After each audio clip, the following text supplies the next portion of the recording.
Our next speaker is Michael Gessel, who is, as I mentioned before, the treasurer of the International Wizard of Oz Club. I'm going to be fascinated to hear from you. Come on up, Michael. My name is Michael Gessel, and I'm the treasurer of the International Wizard of Oz Club. I have the feeling that there are certain themes that you're going to hear over and over again tonight, whether they be about magic or Oz or Alice. One of those words is generosity. And another theme is going to be Martin's extraordinary ability to collect and access things. The International Wizard of Oz Club is an organization of collectors and fans of L. Frank Baum and the Wizard of Oz. Martin Gardner was one of the founding officers of the club in 1957 when he was anointed as chairman of the board.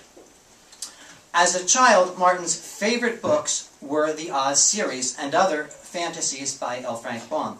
In fact, he learned to read by looking over his mother's shoulder when she read aloud to him her copy of The Wizard of Oz.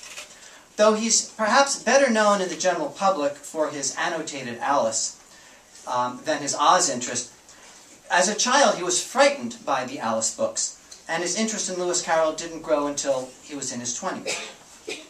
In 1955, Martin wrote a biography of Baum that appeared in the Magazine of Fantasy and Science Fiction. This was the most extensive biography that had ever appeared about Baum up to that point. And 2 years later, the essay was reprinted in the book The Wizard of Oz and Who He Was. About that time, Martin became the most published writer about L. Frank Baum and the Wizard of Oz, with writings that appeared in magazines such as the Saturday Review of Literature, the American Book Collector, and of course, the Baum Bugle, which was the magazine of the International Wizard of Oz Club. He also contributed introductions to Oz-related books, and he even wrote his own adult Oz story, The Visitors from Oz. In the 1950s, Martin's circle of friends included Jack Snow, who was the author of 2 books in the Oz series, and the man who came up with the idea for the club. Also Justin Schiller, the teenage boy who founded the Oz Club after Snow's death, and other Oz fans in the New York science fiction community. So it was natural that Martin was involved in the founding of the club. I first knew Martin not through Oz, but like so many other people, through his games column in Scientific American. When I was a young boy, my father was a subscriber, and every month this beautiful, thick, glossy magazine would come.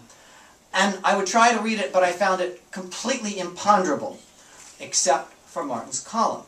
And I loved the games, and I could understand them. Later, I was given a copy of one of the compilations of those columns, and in high school, one of my favorite books was The Annotated Alice.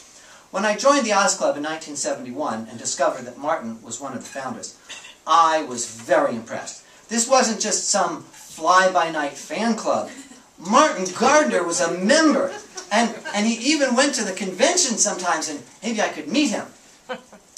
I had the privilege of corresponding with him a few times when I became editor of the Baum Bugle, and he remained on the masthead as a contributing editor. How cool was that, having Martin Gardner on my staff? Well, I didn't understand why anyone with his reputation and his commitments would agree to serve. Well, actually, it really didn't mean that much because contributing editors didn't have to do anything. But it really made me feel good.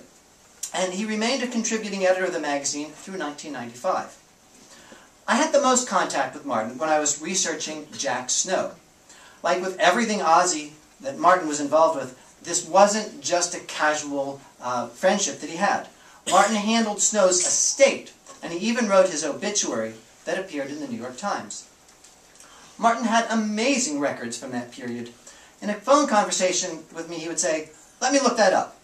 And he would pull out the name and address of the funeral home in Dayton, Ohio that handled Snow's body. Or he had the name and the address of the detective of the New York Missing Persons Bureau who was assigned the case. And this was more than 30 years after Snow died.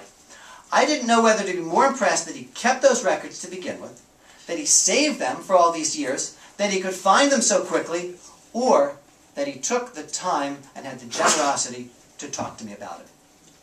And talking to other members of the Oz Club who did Oz research, and including some Alice researchers, I found that my experience was typical. Martin took the time to write or to talk to anyone who needed help. Martin was more than a historian and biographer of Oz. He was an unabashed promoter. He was a particular crusader for Baum's acceptance by libraries and critics of children's literature. L. Frank Baum, he wrote, was America's greatest writer of children's fantasy. And in the very first issue of the Baum Bugle, he wrote in his Chairman of the Board column, "Let us hope, by banding together and raising our voices, that we can hasten the day when every library in the nation will carry the entire royal history on its shelves, and no child will be denied the privilege of sending his imagination across the deadly desert to the happiest of all imaginary realms." Thank you.